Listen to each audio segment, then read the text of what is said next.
As the late afternoon sun dipped below the horizon, casting an eerie glow over the dense forest, Jessica squinted through the smudged windshield of her rental car, hoping to see a sign for the cabin. She had won the weekend getaway at a charity raffle, and the flyer promised a unique, tranquil escape. But after hours on a narrow, twisting road that had disappeared into woods, she was beginning to feel trapped. Her phone, naturally, had no signal, and the gas gauge hovered just above empty. She hadn't passed another car in miles. Finally, a small wooden sign with faded letters emerged from the shadows. Shady Pines. Jessica felt a trickle of relief. She took a right onto an even narrower dirt path, flanked by towering trees that seemed to press closer with every foot she traveled. Her headlights struggled against the darkness, illuminating only the nearest trees and revealing an occasional flash of something shiny between the branches. She chalked it up to the glint of dew or animals' eyes watching from the shadows. After what felt like an eternity, the cabin came into view, perched atop a small rise and half hidden in shadows. It was old and worn, a patchwork of peeling paint and crooked shutters. The place didn't look inviting, but she had already paid for the weekend, and the thought of driving back through those woods in darkness was even worse. With a deep breath, she grabbed her bag, locked the car, and approached the door. A strange smell, sharp and metallic, filled the air. Jessica wrinkled her nose as she pushed open the creaking door. Inside, the cabin was surprisingly clean but sparsely furnished. A single sofa, a fireplace with a neat stack of wood, and a small kitchen with outdated appliances greeted her. She placed her bag on the floor, glancing around for signs of previous visitors. Oddly, the space felt unlived in, almost as though it was staged for someone to see and quickly leave. But she shrugged it off, reasoning it was probably well maintained to keep the raffle participants coming. Later, after she had unpacked and settled in, she decided to take a quick walk around before night fully enveloped the area. As she stepped outside, she noticed something strange. Faint carvings on the trunks of nearby trees. They appeared to be words and symbols, though they were too worn to make out clearly. The silence around her was unsettling. No birds, no crickets. Just the soft rustling of leaves, like a whispered warning she couldn't quite catch. Her nerves grew and she retreated to the cabin, locking the door behind her. She tried to reassure herself that isolation was part of the charm. Lighting a fire, she settled onto the sofa, as hoping the warmth would ease the growing anxiety in her chest. She poured herself a glass of wine and sipped slowly, staring into the flames, but her gaze kept drifting to the small window by the door. She thought she saw movement out there, something low to the ground, slipping behind the trees. When a knock sounded on the door, her heart froze. Who would be out here? She stood, her mind racing. Cautiously, she called, "Hello?" A man's voice, low and raspy, replied, "Are you the new guest?" Jessica's fingers hovered over the lock. She hesitated. "Yes. Who are you?" "I'm the caretaker," the voice answered, too close now, as though he had pressed his mouth against the crack in the door. "I wanted to make sure you were settled in." She stepped back, unnerved by the way he lingered, his shadow blotting out the window. "I'm fine, thanks. No need to come in." The shadow moved away, but she could still hear his footsteps outside. They circled the cabin, slow and deliberate, crunching on the gravel path. Jessica's hand tightened around her wineglass as she strained to hear. The steps continued for several agonizing minutes, pausing by every window, before they finally faded into the trees. She let out a breath, though her relief was short-lived. In the distance, she saw a flash of light, like a lantern swinging, disappearing among the trees.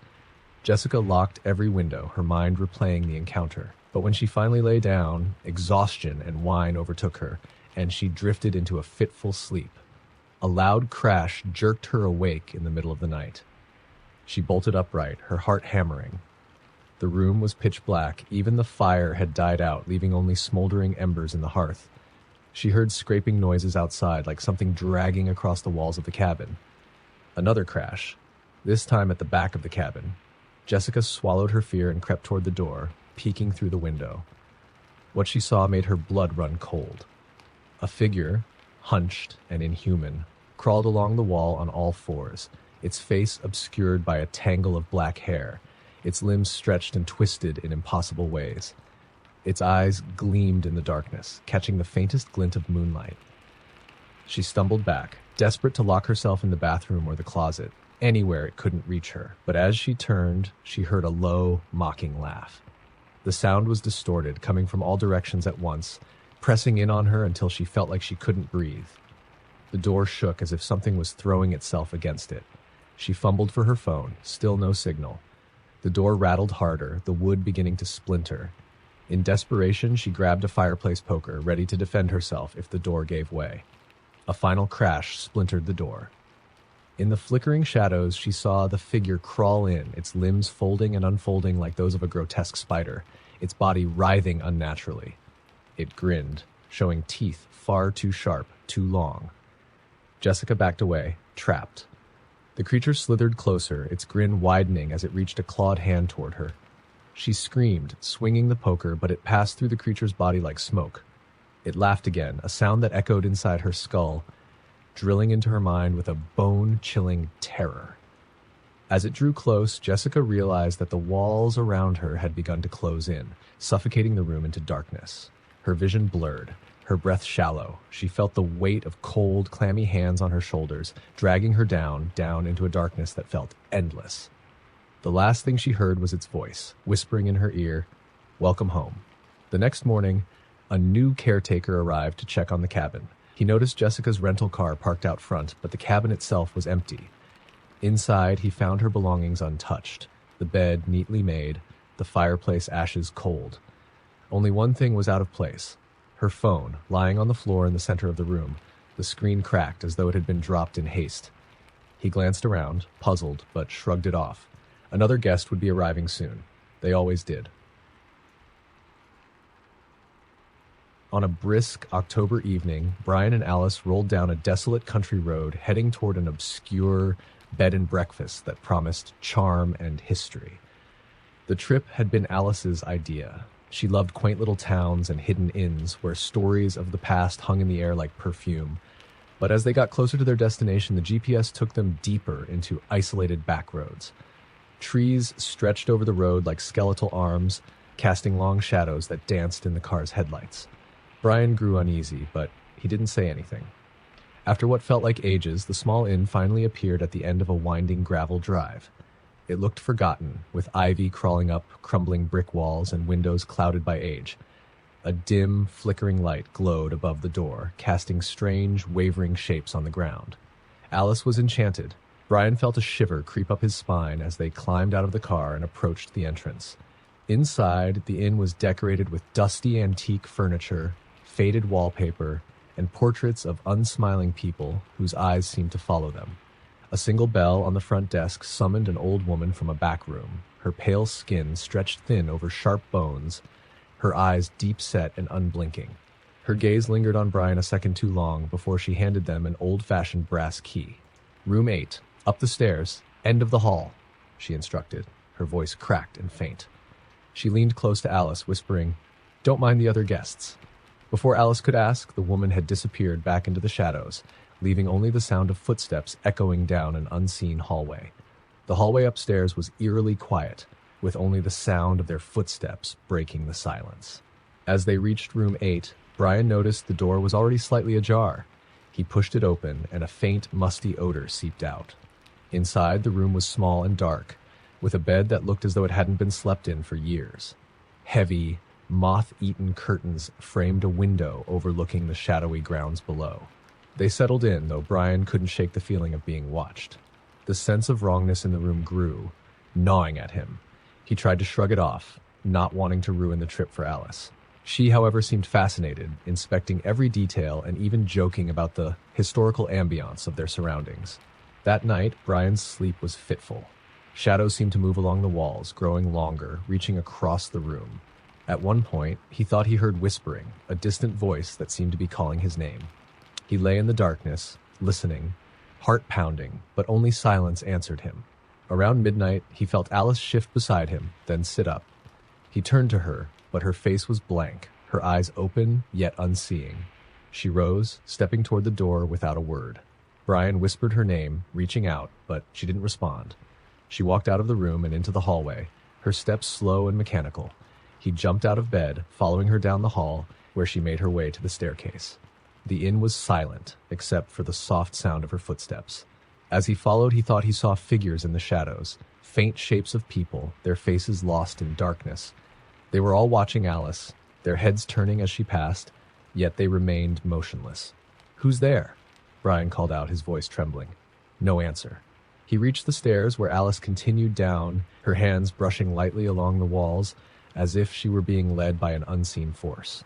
At the base of the stairs, she turned, heading down a narrow hallway he hadn't noticed before.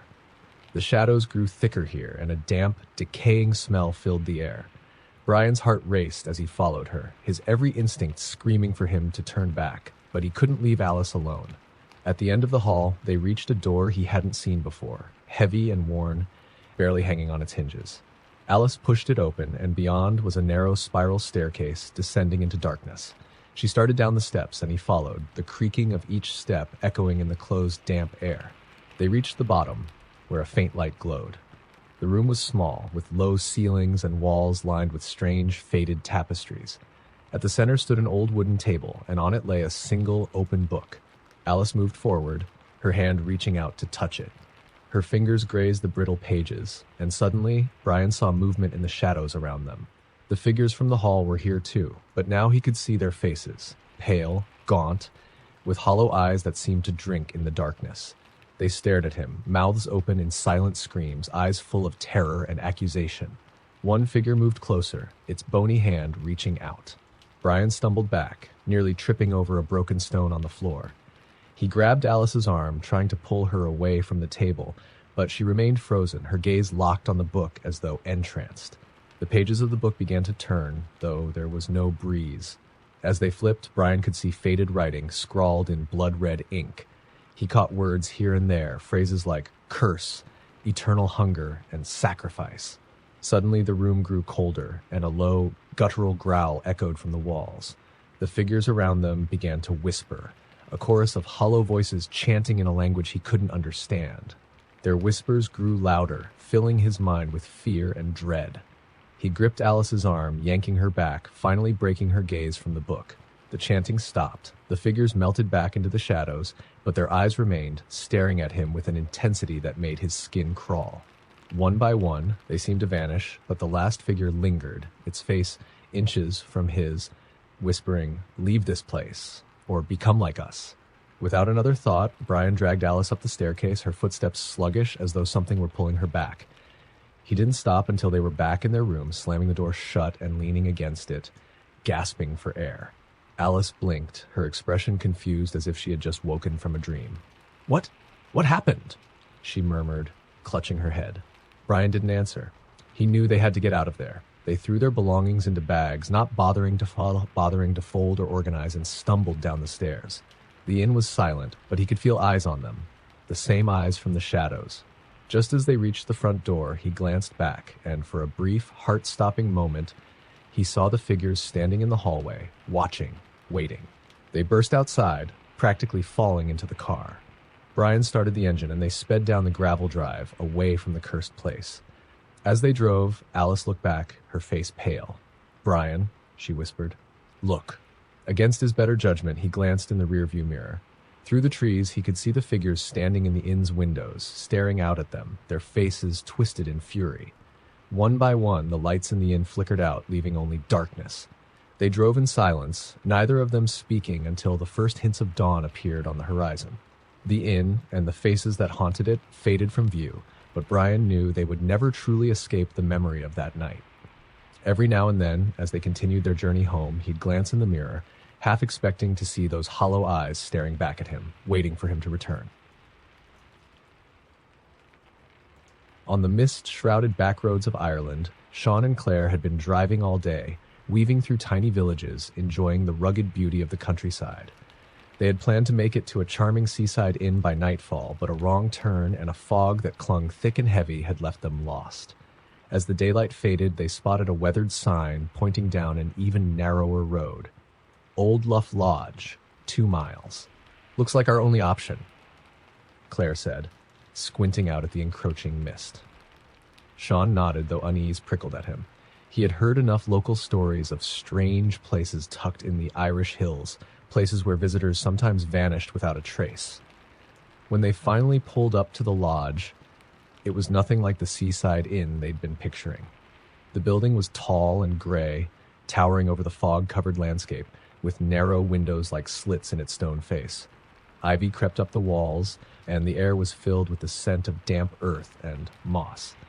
There were no other cars around, and the single dim lantern on the porch flickered erratically, casting strange shadows across the facade.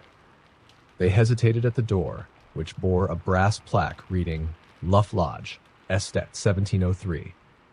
Before they could knock, the door creaked open, revealing a thin, sallow man with a drooping mustache and hollow eyes. "Welcome, travelers," he greeted them, his voice as worn as the lodge itself. "We don't often get visitors, but we've rooms ready." They exchanged a glance, but the fog was thickening, and the idea of spending the night in their car seemed worse. The man led them down a dark hallway lit by ancient sconces. The lodge smelled musty, like mold and damp wood, and the wooden floor groaned beneath their feet as they followed him to their room. Inside, the room was sparsely furnished, a large, old-fashioned bed, a dusty armchair, and a window covered by thick, faded curtains. A small, cracked mirror hung on the wall, catching the dim light in a way that made the shadows twist unnervingly. Before he left, the man handed Sean a large brass key. "Lock the door at night," he said, his voice low. "It's important, and if you hear noises, don't leave the room, no matter what." Before they could ask what he meant, he slipped out, closing the door quietly behind him. A heavy silence settled in as they prepared for bed. Claire laughed nervously, trying to brush off the strange vibe of the place, but Sean was unsettled. He took the man's advice, turning the brass key in the lock until he heard it click. They climbed into bed, and for a while, he lay awake, listening to the eerie quiet. There was no sound outside, no owls, no rustling leaves, just a dead stillness that seemed to press against the walls of their room. Sometime around midnight, a sound shattered the silence, faint, shuffling footsteps outside their door. Sean froze, holding his breath. The footsteps stopped, and he heard a soft scratching at the wood like nails or something sharper, testing the door. Claire woke, her eyes wide with fear. Sean put a finger to his lips, signaling her to stay silent. The scratching grew louder, more insistent, as if whatever was outside was trying to claw its way in. They could hear muffled whispers, voices speaking in a language neither of them understood, rising and falling like a chant. The door rattled in its frame, as though someone, or something, was trying to force it open. Sean felt a sudden urge to fling the door wide to see what was on the other side, to confront whatever was making those horrible sounds. He reached for the key, but Claire grabbed his arm, her face pale and pleading. "Don't," she whispered. "Please." The rattling stopped as suddenly as it had begun. For a moment, there was only silence. Then, slowly, the whispering started up again, louder this time, coming not just from the hallway, but from the walls around them, seeping in from every corner of the room. Shadows danced across the walls, twisting into strange shapes that seemed almost human but distorted, stretched, like figures frozen in agony. The whispers grew louder, more urgent, filling the room until they were nearly deafening. And then, as Sean looked at the mirror on the wall, he saw something that made his blood run cold. Reflected in the glass was their bed, but they weren't alone. Figures stood around them, ghostly and translucent, their eyes dark hollows, their mouths open in silent screams. They were dressed in old-fashioned clothing, their faces twisted in expressions of terror. One of the figures raised a hand, pressing it against the glass of the mirror, leaving a faint, bloody print. Sean wanted to scream, but he couldn't move, couldn't even breathe. The figure stared directly at him, as if it could see through the glass, and then it mouthed something, though no sound came out. He strained to read its lips, but the words were lost. Just then, the whispers stopped, and the room went deadly silent. The figures vanished from the mirror, leaving only their own terrified reflections. They lay in bed, holding their breath, waiting for the slightest sound, but none came. Morning finally crept in, gray and cold. They hurried to pack their things, eager to leave. As they made their way downstairs, the innkeeper was waiting for them in the foyer, his expression impassive. "Did you sleep well?" he asked, though his tone suggested he already knew the answer. They didn't respond, too shaken to speak. As they handed over the key, The innkeeper leaned close to Sean, his voice barely a whisper. "Did you see them?" he asked, his eyes gleaming with a strange, feverish light. Without answering, they turned and left, practically running to their car. They drove away as fast as they could, not daring to look back. It was only when they were miles away, the lodge out of sight, that Sean dared to glance in the rearview mirror. For a split second, he thought he saw a face staring back at him. A pale, hollow-eyed figure, watching them with an expression of utter despair. And then it was gone, leaving him with only his own reflection and a lingering sense of dread, a fear that they hadn't truly left Luff Lodge behind, that maybe some part of them was still there, trapped with the others, waiting for the next travelers to wander in from the mist. The chill of November had settled over the Rocky Mountains, and the narrow road was treacherous, lined with patches of black ice that gleamed in the headlights. Mark and Emily had been driving for hours, determined to reach a remote cabin that Mark's friend had promised would be the perfect escape. The directions had been vague, though, and as they climbed higher, the road became rougher, winding through dense woods that seemed to close in tighter with each mile. Just as they began to wonder if they had made a wrong turn, they spotted a faded wooden sign barely visible through the trees. Wolf's Hollow Lodge. It wasn't the name of the cabin they were expecting, but given the late hour and worsening weather, they decided it was better to stop than to risk getting stranded on the mountain in freezing temperatures. They parked and approached the lodge, an ancient, sprawling building with moss-covered shingles and darkened windows. A faint light flickered from within, visible through cracked, yellowed curtains. The lodge's creaking sign swung slowly in the icy wind, as if warning them to turn back. Inside, the lobby was dark and smelled of mildew. Dust-covered antlers lined the walls, and a large stone fireplace loomed in the center, the embers just barely glowing. A tall, thin man with hollow eyes and an unsettlingly calm demeanor appeared from behind the counter. "Looking for a place to stay?" he asked in a voice that seemed to echo, despite the stillness. Mark hesitated, but Emily, feeling chilled to the bone, nodded.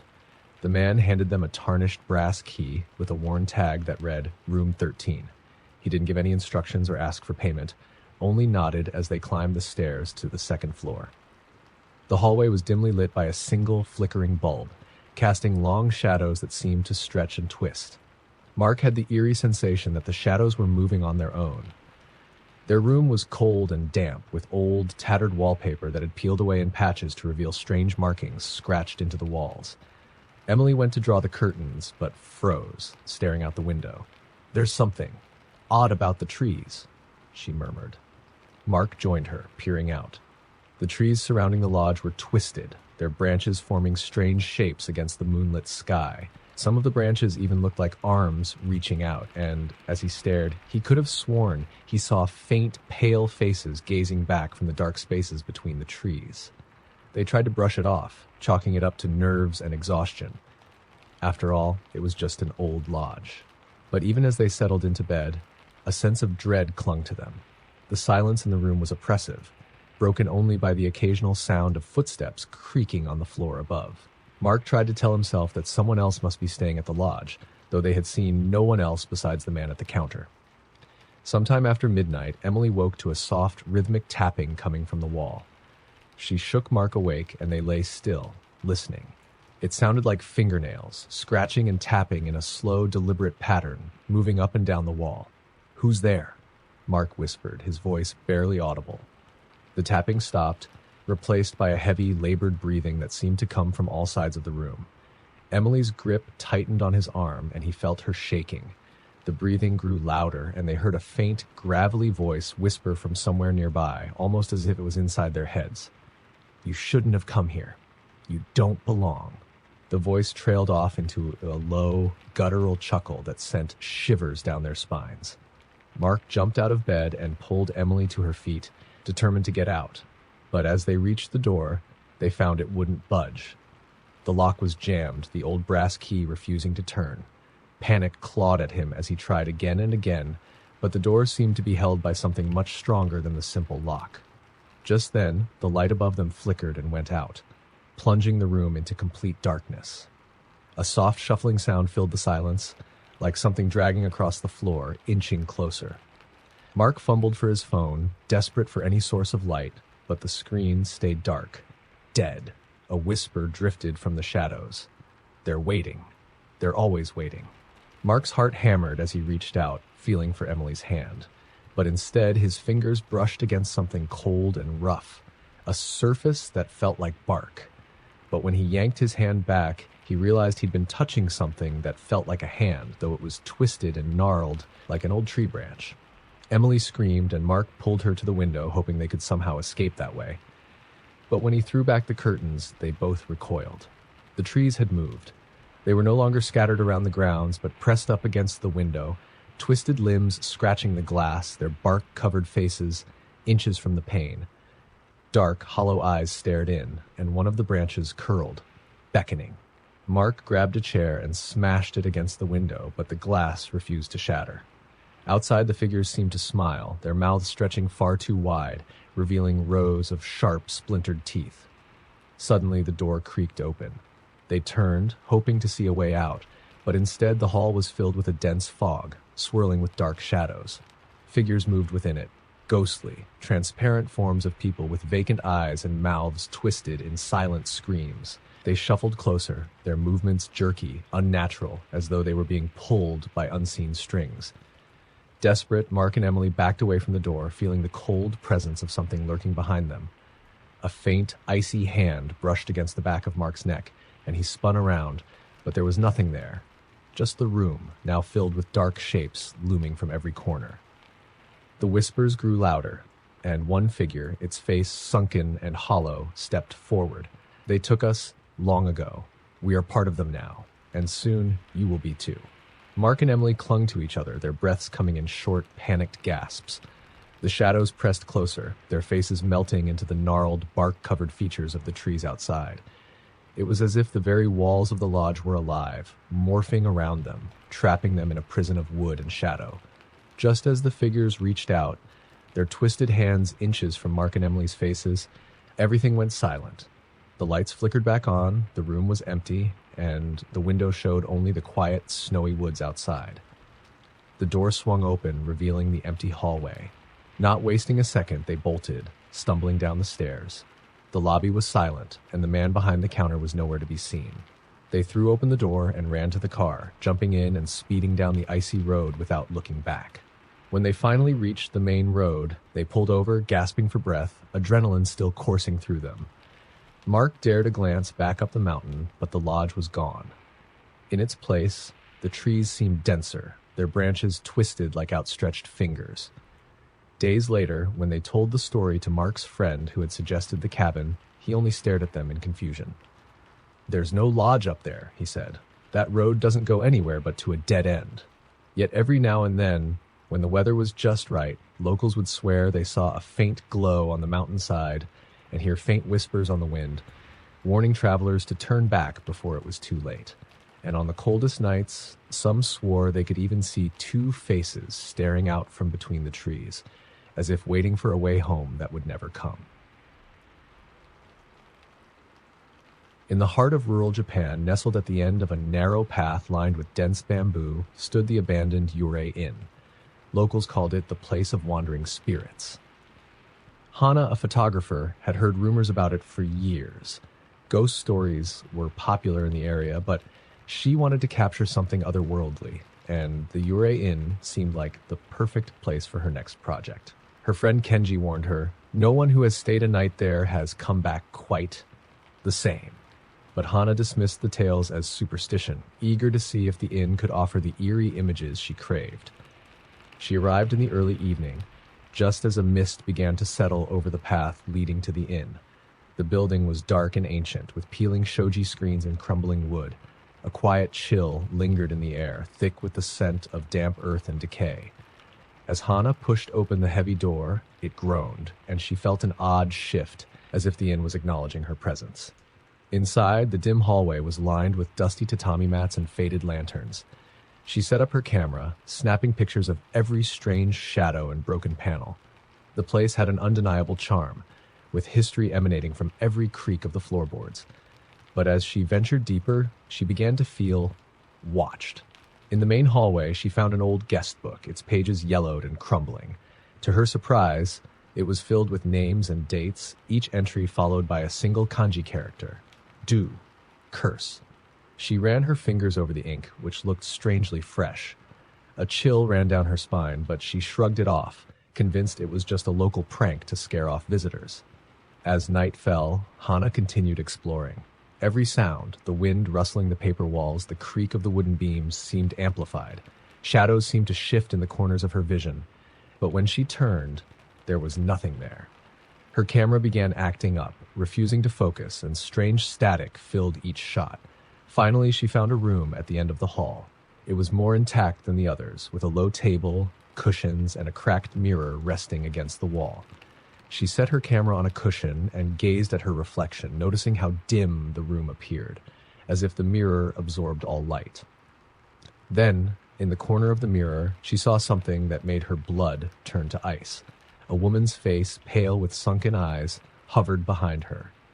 The figure wore a tattered white kimono, her mouth open in a silent scream, her eyes dark and endless. Hana spun around, but the room was empty. Her heartbeat thundered in her chest, but she tried to keep calm. It's just the power of suggestion, she told herself, snapping photos of the mirror, hoping to capture whatever she had seen. When she looked at her photos, though, there was no woman. Just dark, swirling shapes that seemed to warp the space around them. And then, without warning, her camera shut off completely, and her flashlight flickered out, plunging her into darkness.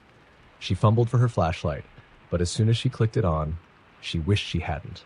The room had changed. The cushions were covered in stains, the mirror was cracked more severely, and there were faint red marks on the walls, as if someone had scratched at them with desperate, bloody fingers.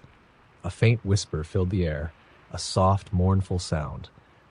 It was a woman's voice, speaking in a language Hana could barely understand. The whispers grew louder, shifting into anguished sobs, filling her mind with an unbearable sorrow. She could feel something pulling at her, urging her to look into the mirror once more. Against her better judgment, she glanced back at the mirror, and there she saw her own reflection. But her face looked wrong. Her eyes were empty, hollow, as though life itself had drained from her. And then, behind her reflection, the woman appeared again, closer this time, her hand reaching out, fingers long and thin, as if to drag her into the mirror. Hana stumbled back, trying to shake herself free of the vision. She rushed out of the room, her footsteps echoing through the empty hall. But no matter how far she ran, she always ended up back at that same room, facing that cursed mirror, where her own reflection seemed to watch her with a sinister smile. She tried the door once more, desperate to escape, but it felt as if the inn had closed in around her. The air grew thicker, filled with the scent of something rotten and old, like the lingering remnants of death. Then she heard footsteps behind her, soft but deliberate, inching closer. She didn't dare turn around. The footsteps stopped, and a cold breath touched the back of her neck. "Hana," a voice whispered, chilling and intimate, as if it had known her for years. She bolted, running down the halls, her breath shallow, her vision blurring. But no matter where she went, she kept returning to the same room, the same mirror. At last, exhausted and hopeless, she faced the mirror. The ghostly woman was waiting, her face twisted into a knowing smile. And then Hana noticed something terrible. Behind the woman, the room was full of shadows, the faint forms of countless other people, all with the same hollow eyes, all staring at her, trapped. The woman's hand reached out, and Hana felt her own arm raise, as if controlled by some invisible force. She watched in horror as her reflection's hand met the ghost's, merging with it, her skin growing cold and lifeless, her eyes dimming as though some vital part of her was being pulled away, trapped in that mirror world with all the others. The last thing Hana remembered was the sensation of falling backward, deeper into a darkness that grew colder and more silent by the second. Days later, when Kenji came looking for her, he found her camera lying in the main hall of the inn, but no sign of Hana. The locals shook their heads, muttering that she was another lost soul claimed by the Yurei Inn. Back home, when Kenji developed the photos, he found images that made his heart pound in fear. Strange shadows, twisted faces, and finally, the last image, a blurry, distorted shot of Hana's face, hollow and ghostly, staring directly at him through the lens, her mouth open as if in a silent scream, pleading for escape. And behind her, In that cursed room, a host of other faces pressed close, their eyes dark and endless, each of them waiting patiently for the next visitor. On a solo backpacking trip through the Scottish Highlands, David had been on the trail for hours, winding through the vast, lonely moors.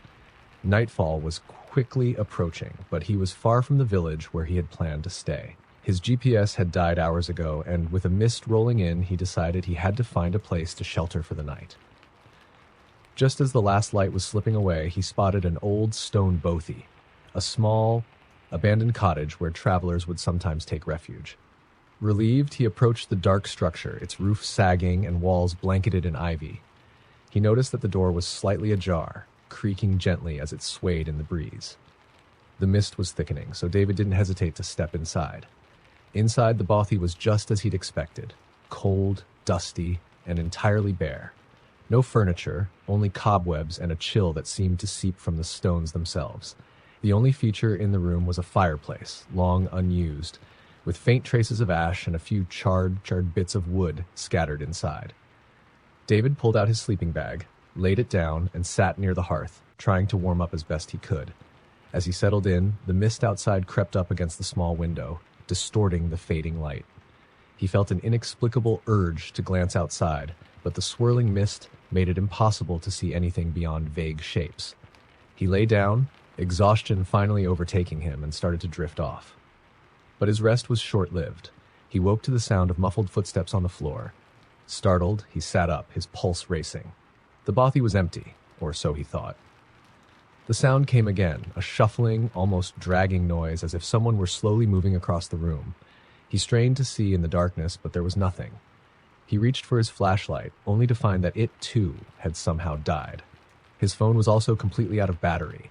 A prickling sense of unease settled over him, and he suddenly felt very, very alone. "Hello?" he whispered, hoping his voice wouldn't break the silence. The shuffling stopped, replaced by a low, almost inaudible breathing. David held his breath, listening, certain he wasn't imagining it. The sound was faint but unmistakable, a slow, raspy inhalation coming from the corner of the room.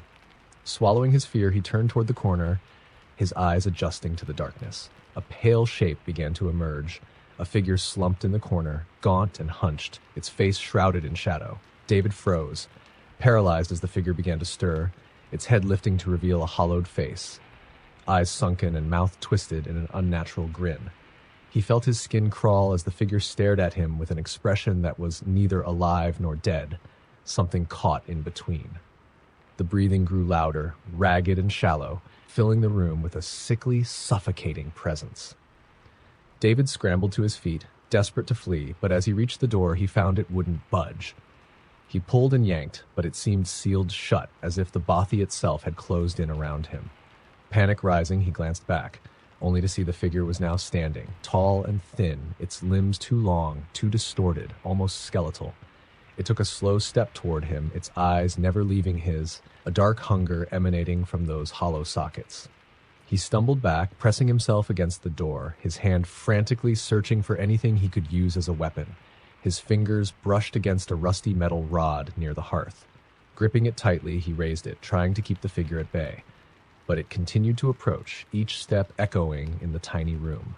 And then it spoke. A voice like a whisper from beyond, barely more than a hiss. "You came here. You wanted to see." The figure's head tilted, the unnatural grin widening, stretching far beyond human limits. David's heart hammered as he realized it was reaching out toward him, a clawed hand brushing his shoulder. He felt an unbearable chill spread through his body, as if his very soul was being drained. With a surge of adrenaline, he swung the metal rod, but it passed through the figure as if it were smoke. He felt a crushing despair as the figure's hand touched his chest, pressing against his heart. An intense cold spread through him, and he felt his vision dimming, his body growing numb. In that final moment, he thought he heard faint whispers, countless voices swirling around him, their words blending into an incomprehensible chorus. Just before everything went black, the figure leaned close, its face mere inches from his, and he saw his own reflection in those hollow eyes, a look of pure terror frozen in time. The next morning, hikers found David's backpack outside the bothy, but no trace of him was ever discovered. Locals said that on misty nights, if you passed by the bothy, you could still hear a faint, desperate whisper echoing through the stones, a voice forever trapped, warning others to stay away, lest they too become part of the endless mist. Deep in the Appalachian Mountains, there's a stretch of road locals call the Silent Mile. Travelers passing through the area often report eerie silence, as if every sound is swallowed up by the dense trees and fog that cloaks the road. The air grows still, animals go quiet, and it feels as if something watches from the shadows. When Emma and her fiancé, Tom, set out to drive this road during a weekend camping trip, they thought the stories were just local legends meant to spook outsiders.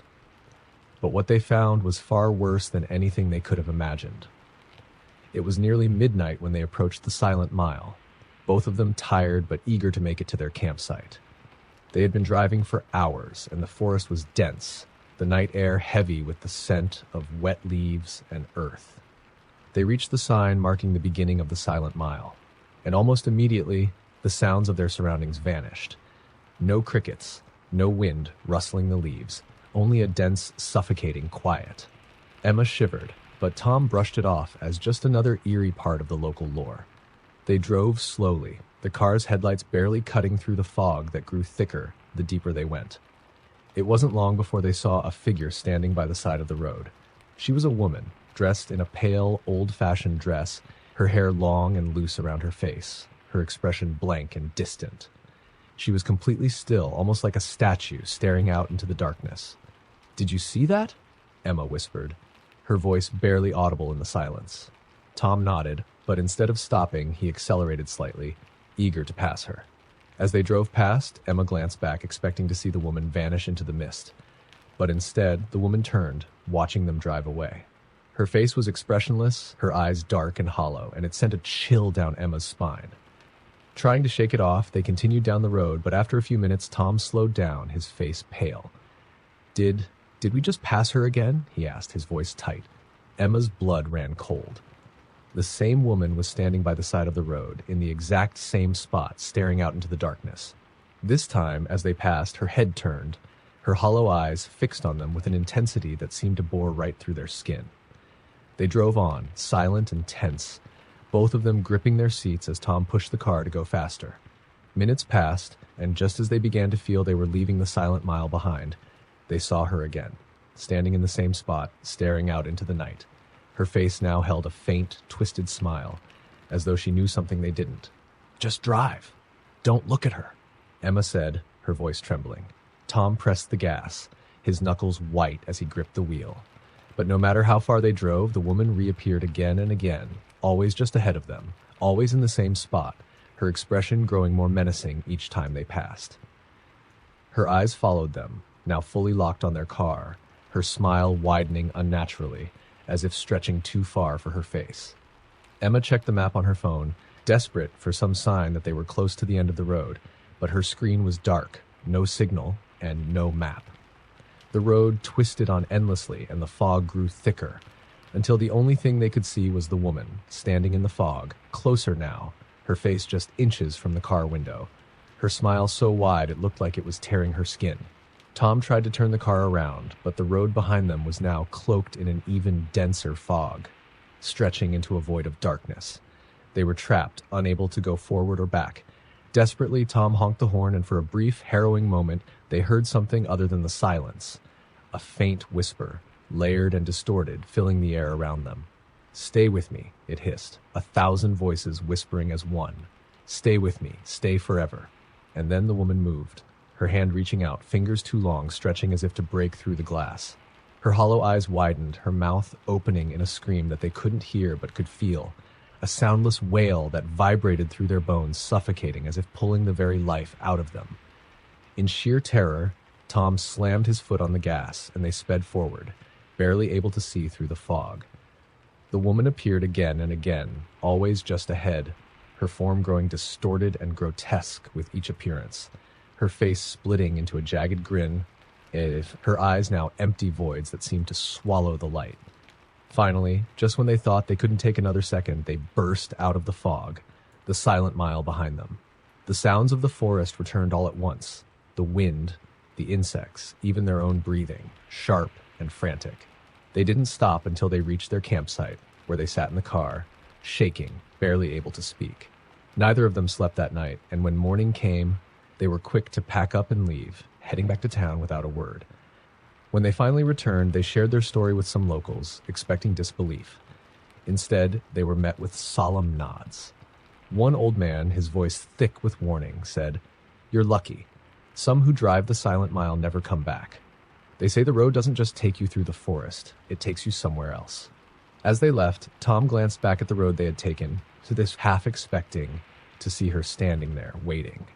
And though she wasn't visible, he couldn't shake the feeling that she was still watching, hidden in the shadows, waiting for her next chance to appear. Years ago, there was a cabin in the Black Hills of South Dakota that had been abandoned for decades, hidden away on a forgotten trail. Locals called it the Hunter's Lodge, though no one knew who had owned it or why it had been abandoned. People said that hunters who stayed there would hear strange noises, voices echoing in the night, and even stranger still, they would wake up miles away from where they'd fallen asleep, with no memory of how they'd gotten there. One autumn evening, a pair of friends, Mason and Jack, decided to hike out to the lodge. They were experienced hunters and scoffed at the stories, eager to see if the rumors were true. They figured a night in a creepy old cabin would be an exciting way to wrap up their annual hunting trip. By the time they reached the lodge, the sun was beginning to set, casting long shadows across the forest floor. The building was small, weathered, and overgrown with ivy, but surprisingly sturdy for its age. The door creaked as they stepped inside, revealing a single large room with a few pieces of broken furniture and a stone fireplace. A thick layer of dust covered every surface, and the air felt unnaturally heavy. Jack, always the joker, laughed it off. Ghosts or no ghosts, this place could use a cleaning. Mason chuckled, but as they unpacked their gear, a feeling of unease crept over him. Something was wrong, though he couldn't put his finger on it. The silence was intense, the kind that swallowed sound, making it feel as if the whole world had gone quiet. That night, as they settled in by the fireplace, the silence grew oppressive, and strange shadows flickered across the walls. They told themselves it was just the firelight playing tricks, but every now and then, Mason would catch a glimpse of something out of the corner of his eye, something pale and quick that vanished as soon as he looked. As the fire died down, they rolled out their sleeping bags, Mason still on edge but determined to get some rest. Hours passed in fitful sleep, but at some point, Mason woke to the sound of whispering, faint and barely audible. He opened his eyes, expecting to see Jack nearby, but his friend's sleeping bag was empty. The whispering grew louder, a hissing sound that seemed to come from all directions.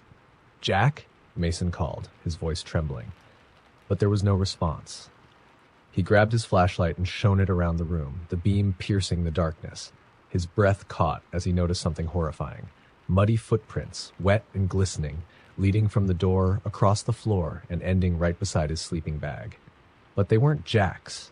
They were far too large, almost inhuman, each step too far apart, as though someone or something had taken long, unnatural strides. Swallowing hard, he called Jack's name again, louder this time. Still nothing. Heart pounding, he scanned the room, his light landing on the doorway, where he saw a figure standing just outside.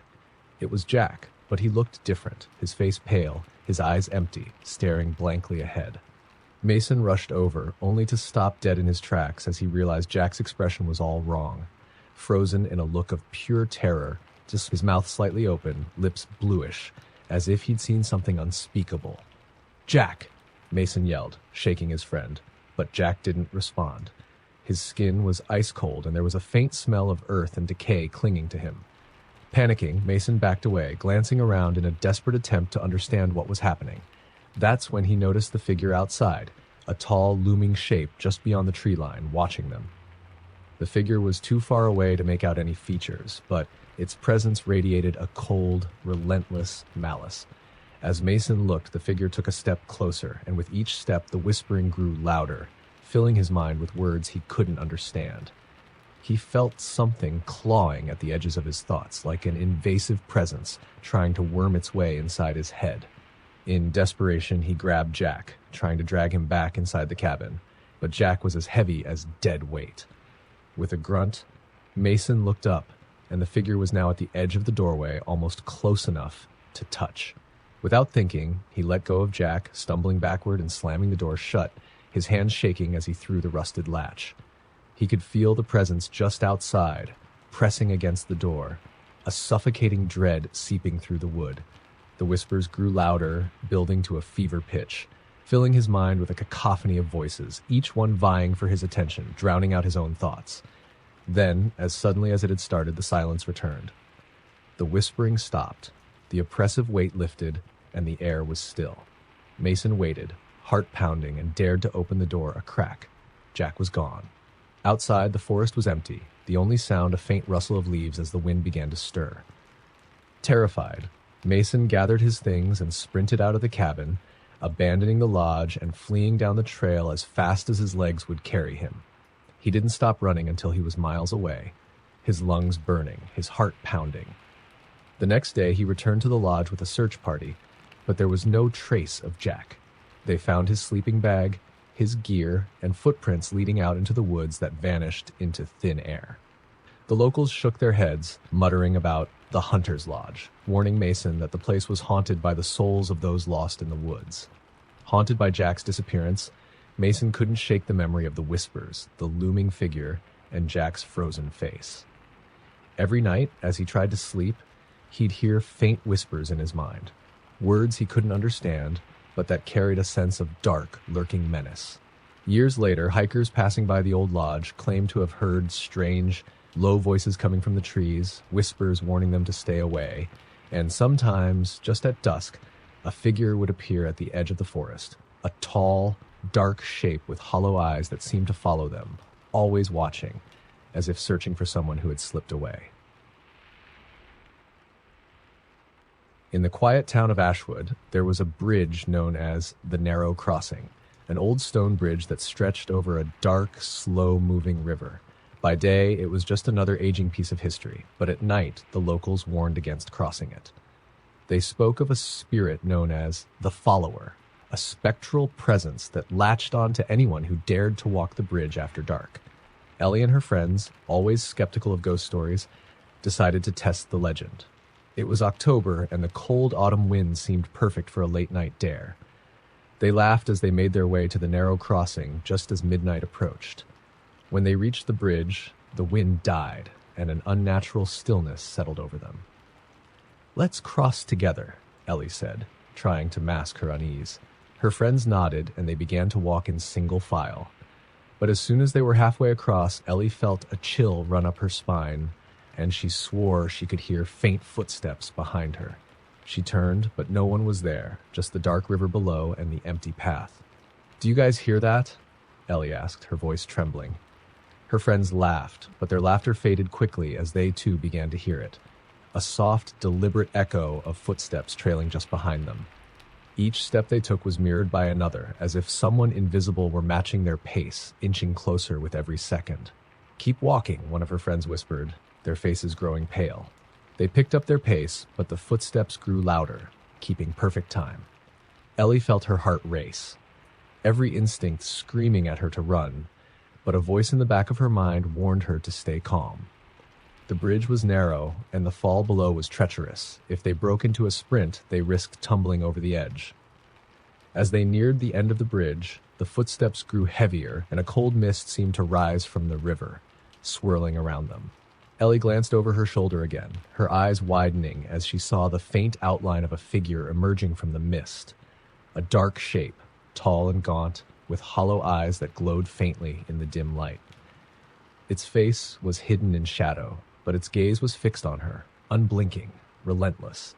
Ellie stumbled forward, her friends pulling her along as the figure's pace quickened. It moved without making a sound, floating just above the ground, its eyes locked on her with an intensity that felt suffocating, like it was reaching into her mind, trying to pull her toward it. The group reached the end of the bridge and sprinted onto solid ground, but the footsteps followed, echoing through the air as if the figure were right on their heels. The mist thickened, enveloping the bridge and surrounding them, obscuring their path. Just as they thought they'd escaped, Ellie felt a cold, skeletal hand grip her shoulder. She gasped, frozen in place, her skin numb with terror as a voice whispered in her ear, soft and chilling, "Stay with me." With a surge of adrenaline, she wrenched herself free and ran, her friends screaming as they fled. They didn't stop until they were well past the bridge, their breaths ragged, their faces pale and drenched in sweat. When they finally dared to look back, the bridge was empty, cloaked in fog, but the faint outline of the figure lingered, watching from the shadows. They tried to shake it off, convincing themselves it was just a strange trick of the mist, a shared hallucination fueled by their fear. But as the days passed, Ellie began to notice odd things. At night, she'd hear footsteps outside her window, slow and deliberate, circling her house. Objects in her room would move on their own, her keys, her shoes, her mirror shifting positions. She tried to ignore it, but the feeling of being watched grew, pressing down on her like invisible weight. One night, she awoke to find her room cloaked in darkness, colder than it had ever been. At the foot of her bed stood the figure from the bridge, its hollow eyes glowing faintly in the darkness, its hands stretched toward her, impossibly long, skeletal fingers reaching for her face. She couldn't scream, couldn't move, her body paralyzed as it loomed closer, its cold breath chilling her skin. "Stay with me," it whispered, its voice an echo of despair, as though it had been calling out for centuries, trapped in a never-ending solitude. With a final surge of terror, Ellie managed to break free, scrambling out of bed and turning on every light in her room. But the figure was gone, leaving only the faint smell of damp earth and decay. Desperate, she returned to the bridge the following night, hoping to confront whatever had attached itself to her. She stood in the middle of the narrow crossing, the river below eerily still. She called out, her voice trembling, "What do you want from me?" For a moment there was silence. Then, from the mist, the figure emerged, its eyes empty but filled with a sadness that was almost human. It extended a hand toward her, and she felt an overwhelming sense of sorrow, as if it were pleading for her help. Before she could react, it spoke again, its voice softer this time. "Stay with me. Don't leave me alone." A chill ran through her as she realized the truth. This was no ordinary ghost. It was something lost, something that had been abandoned on the bridge long ago, searching for someone to keep it company in its eternal isolation. With tears in her eyes, Ellie stepped back, shaking her head. I can't stay with you." The figure's eyes darkened, its expression twisting into something cruel and vengeful. The air grew colder, the mist swirling around her like icy fingers. Ellie backed away, breaking into a run, her heart pounding as she fled from the bridge for the last time. The whispers followed her, fading only when she reached her home. In the weeks that followed, Ellie moved away from Ashwood, unable to bear the memories that haunted her. But every so often, on quiet, misty nights, she would hear footsteps outside her window, a soft whisper calling her name, begging her to return. She knew the follower would always be there, waiting by the bridge, searching for the next soul foolish enough to cross the narrow crossing after dark.